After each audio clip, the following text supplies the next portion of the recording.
Hello everyone, let me introduce myself. My name is Sugi Saika Najla. I am at 8th grade study at SMK Kaimar Boarding School. I would like to read about youth as agent of change in developing nation. Indonesia has entered the initial stage of the demographic bonus as reflected by the number of people in the productive age group of 15 to 64 years being higher than those in non-productive age group.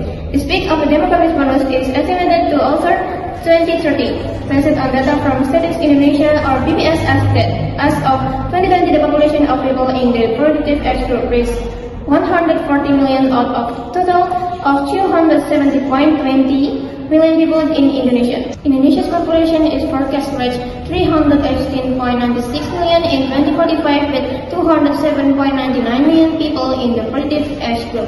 Moreover, the population in the productive age group is estimated to reach 110.97 million, comprising 44.99 million people of the productive age and 65.98 million people in the age group of 0 to 14 years.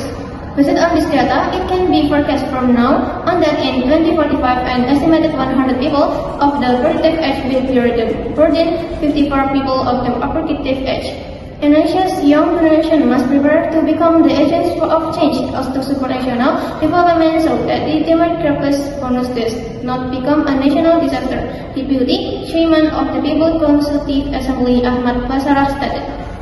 Everyone should be aware of the demographic bonus that Indonesia is expected to reach in 2045 of exactly 100 years of its independence.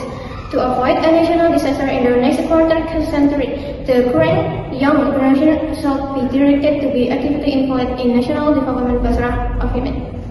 The nature of national development is not only place scale, but also mental and spiritual and individuals, the occasion of all the state independence that reach the nation.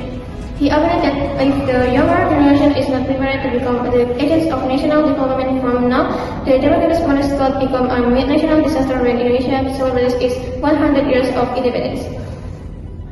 Hence, he argued everyone to properly match the demographic bonus that Indonesia is currently experiencing so that it becomes a blessing rather than the disaster.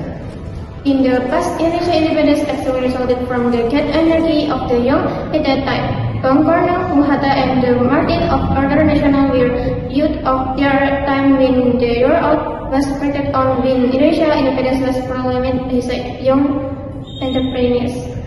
Corporate Initiatives and Small and Medium Enterprises Minister or Menkop UKM Teten Marzuki is targeting to raise the proportion of young entrepreneurs from 3.18% to 3.95% by 2024 to prepare Indonesia to become a developing nation.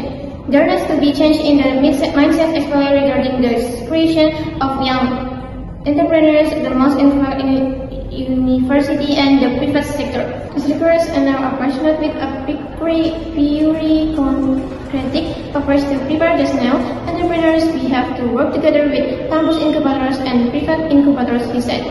An incubator is a platform that accommodates and supports startup and new entrepreneurs in developing business models and connect them investors.